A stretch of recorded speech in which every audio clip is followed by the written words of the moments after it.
Assalamualaikum warahmatullahi wabarakatuh. Ashama harka fuuna kabajamtoota jaalatamtoota hordoftoota chaanala kiyya marti keessan bakka jirtan nageenyi kiyya kan kabajaa kan jaalaa isin bira naaf ga'u isin jedha. Guyyaa irraa kaanlee barumsa bareedaa tokko waliin ilaalla jechuudha.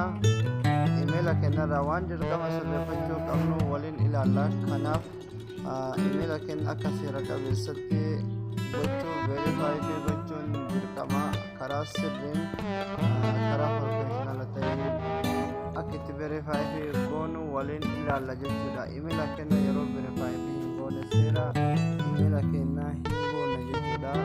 Kanaaf imeela kenna yeroo YouTube banamee jiraanne jechuudha. Seera kana guutuun dirqama jechuudha. Kanaaf faayidaan seera kana guutuun barbaachisu karaa salphaan live subscribe osoo hin qabaatin subscribe kan karaa salphaan live akka itti seenuuf nu gargaara jechuudha. Imeela kenna yeroo verify goone karaa lammaffaan immoo thumbnail viidiyoo keenyarratti dalaguu yoo barbaanne thumbnail viidiyoo keenyarratti yoo dalaguu barbaanne karaa salphaan yeroo verify goone hin jiru ta'ee irratti dalagoon hin dandeenyu verify akka goonu nu gaafata jechuudha. Kanaaf inni sadaffaan immoo akkasumas viidiyoo deegaa 15 olii yoo gallakkisuu barbaanne YouTube keenyarra gallakkisuu hin dandeenyu imeelii verify godhinu jedha. Kana faayidaalee kana sadiin qaba jechuudha. Verify gochuun karaa salphaan akka itti verify goonu guyyaa kana waliin ilaalla jechuudha. Warri haaraa taatan subscribe like share godhaa. Viidiyoon isin tolte like godhaa isiniin jedha. Barumsa kiyya wajjin turtii gaarii isiniin jedha. Akkasumas gara barumsa keenyaa akkuma dhufne jechuudha. Chrome yookiin Google Chrome keessa siinii sirreessuu dandeenya jechuudha. Waan kana kanaaf amma Chrome keessa haaseenu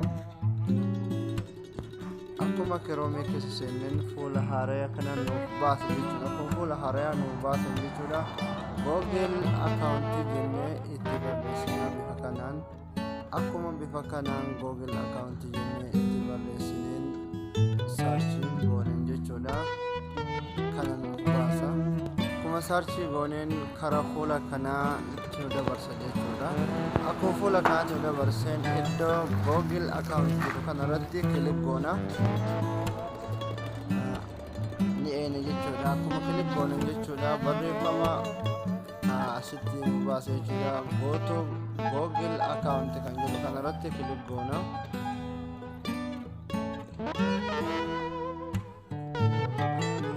Akkuma isarratti kilik goonen jechuudha. Akkuma isarratti kilik goonen gara fuula kanatti nu dabarsa jechuudha. Akkuma nu dabarsan jechuudha akka iddoo barreeffama kanarra security kan jedhu kanarratti kilik godhanna jechuudha.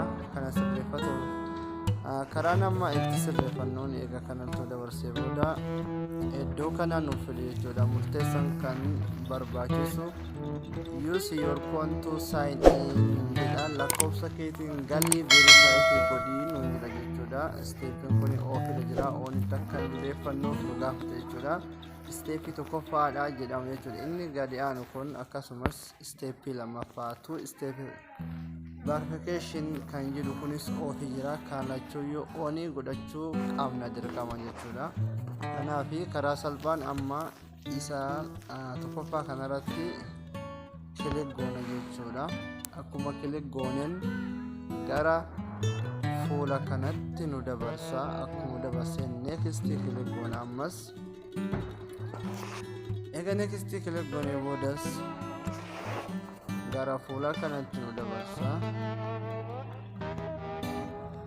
Amma immoo paaswoordii kee itti galfadhu jedha waan ta'eef paaswoordii kenna itti galfanna jechuudha. Paaswoordii kiyya galfadhee jira. Next kilik godha. Eega next kilik godhee booda gara fuulduraatti na dabarsa jechuudha. Kanaaf haaluma salphaa kanaan itti sirreeffanna galumaa laala. Step by step yoo laaltan galumaatitti karaa salphaan sirreeffachuu dandeenya jechuudha. Eega sanii booda irra gadi dhufne jechuudha. Add recovery point kan jedhu kanarratti kilik goona ammas. eega kanarratti kilik goonee booda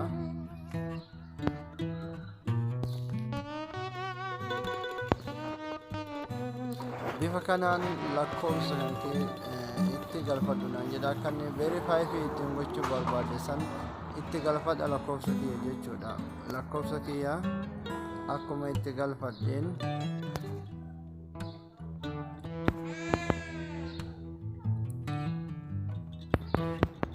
lakkoofsa itti galfadhee jira jechuudha. Amma next kilik godha. Next kilik godhee jedheen booda gara iddoo kanatti dabarsee message akkasiin dhufu gaafadhu naan jedha waan ta'eef get code kan jedhu kanarratti kilik godha jechuudha. Egaa get code irratti kilik godhee booda message naaf dhufa. Yeroo message naaf dhufe itti galfadha jechuudha. Message naaf dhufee jira.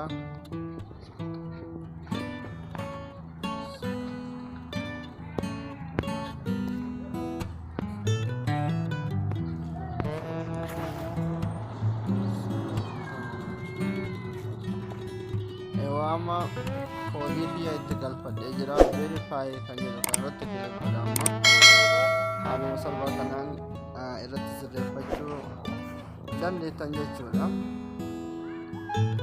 Verify enter number naan jedha. Ammas lakkoofsi itti godha waan ta'eef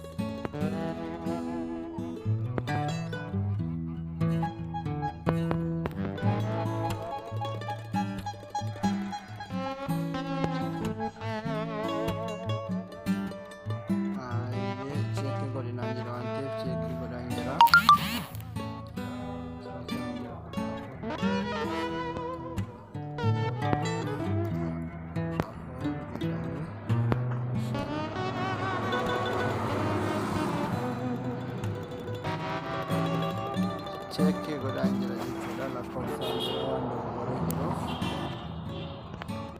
isteeppii tokkoffaa xumurree jira jechuudha. Amma gara isteeppii lammaffaatti dabrina. Isteeppii lammaffaatti dabrinee waliin ilaalla jechuudha.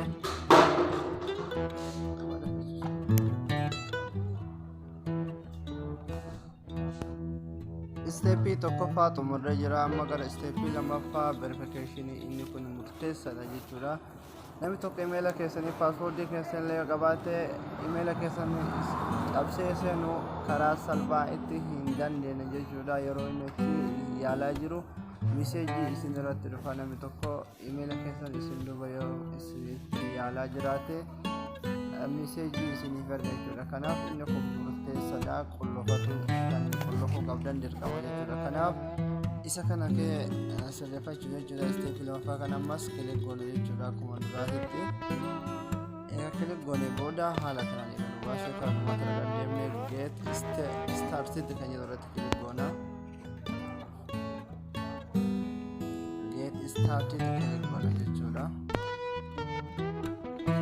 Akkuma kilik goonen gara fuula kanaatti nu dabarsa. Kunis paaswoordii kennaa itti galfadhaa nuun jedha waan ta'eef paaswoordii kennaa itti galfadhaa itti galfadhee jira waan ta'eef kilik goona jechuudha. Ammas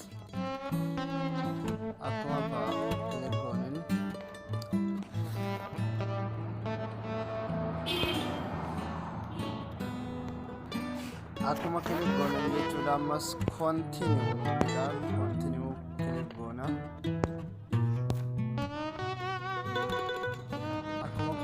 Kilik goone lakkoofsa keessan itti galfadhaa jedha waan ta'eef lakkoofsa kennaa itti galfannee jirra. Lakkoofsa ofumaan dhaabatee jira waan ta'eef kanarratti kilik godha jechuudha.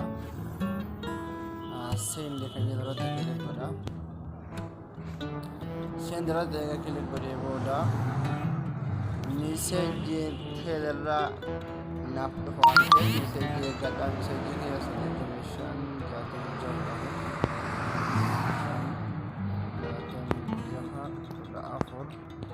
message na dhufee jira. Message itti galfadhee jira waan ta'eef next kilik godha jechuudha. Ammas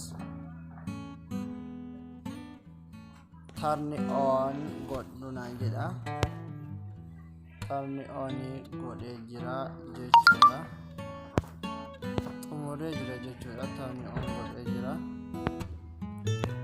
Xumuree jira jechuudha. Amma lakkoofsa lakkoofsa kanaan verify godhee jira, verification godhee jira, mara isaatu godhee jira waan ta'eef steepiin keenya martuu nuuf xumuramee jira jechuudha. Ammaan booda imeelii keenya jalaa verify hin taane jettanii wanti yaannoo hin jiru. Kanaaf karaa salphaa kanaan akka itti gargaaramtanii itti fayyadamtan isin jedha. Warri viidiyoon tusin tolte like, share, subscribe gootanii wal biraan ga'uu hin dagatinaa isin jedha. Haga barumsa biraatti walitti deemnutti turtii gaarii